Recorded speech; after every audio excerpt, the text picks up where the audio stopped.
Okay, so really fascinating move here by the Kansas City Chiefs, who obviously going into this offseason had some real issues at offensive line. The left tackle position last year, which they drafted Kingsley Sumatea in the second round, hoping to address, just was a mess last year. Sumatea did not play well at that position. They put in William Morris. He wasn't great. They signed DJ Humphries off the street. He wasn't great and then got injured. They essentially put Joe Thuney out at tackle, hoping that would work, and it did okay. It, the best they had, but ultimately in the Super Bowl was just not good enough, and that was a big reason why they ultimately did not win the Super Bowl. So, okay, you're coming off a Super Bowl appearance that's still very good. They wanted to improve the offensive line. Well, first they traded Joe Thuney, so that was maybe one step backwards, but we know that the Kansas City Chiefs value the tackle positions more than the guard positions. They go out and they select, or they sign Jaylon Moore from the San Francisco 49ers. Well, who is Jaylon Moore?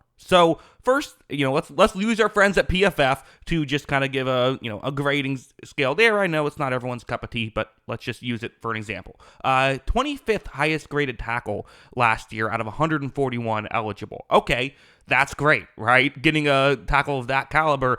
Why is he only getting $15 million a year? Well, you have to look at the snap count, which is he has had 271 snaps last year, and that was a career high. He's had over 140 each of the 4 years, but he's been right around that range as he came in due to injury late in the year last year and played well when he came in. So there is that hope, and I know that people might say, well, what about the Shanahan scheme? Is that propping him up? Well, again, PFF doesn't necessarily grade Shanahan's scheme offensive lineman particularly high, and it's worth mentioning that Moore also has a higher pass blocking grade than run blocking grade. So I wouldn't think that that is a factor. I like this signing a lot from the Chiefs' perspective in terms of getting the player. I think that is a really smart move.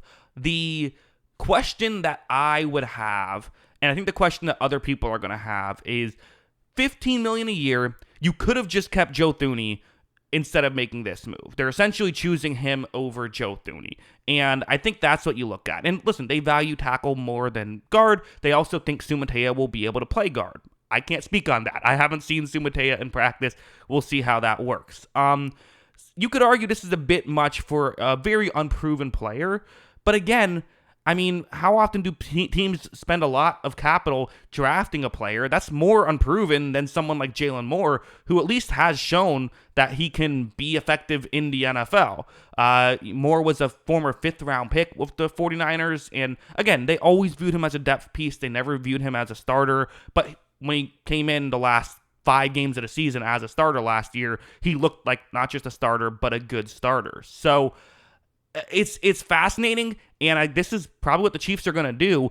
And I will say this, what I like about this more than anything is the Chiefs now don't have to go into the draft needing a tackle. And that's what I really wanted to see from Kansas City. Because if you go into the draft needing a tackle, then, okay, now teams know you need a tackle. They can trade up. So maybe you have to trade up to make sure you get a tackle.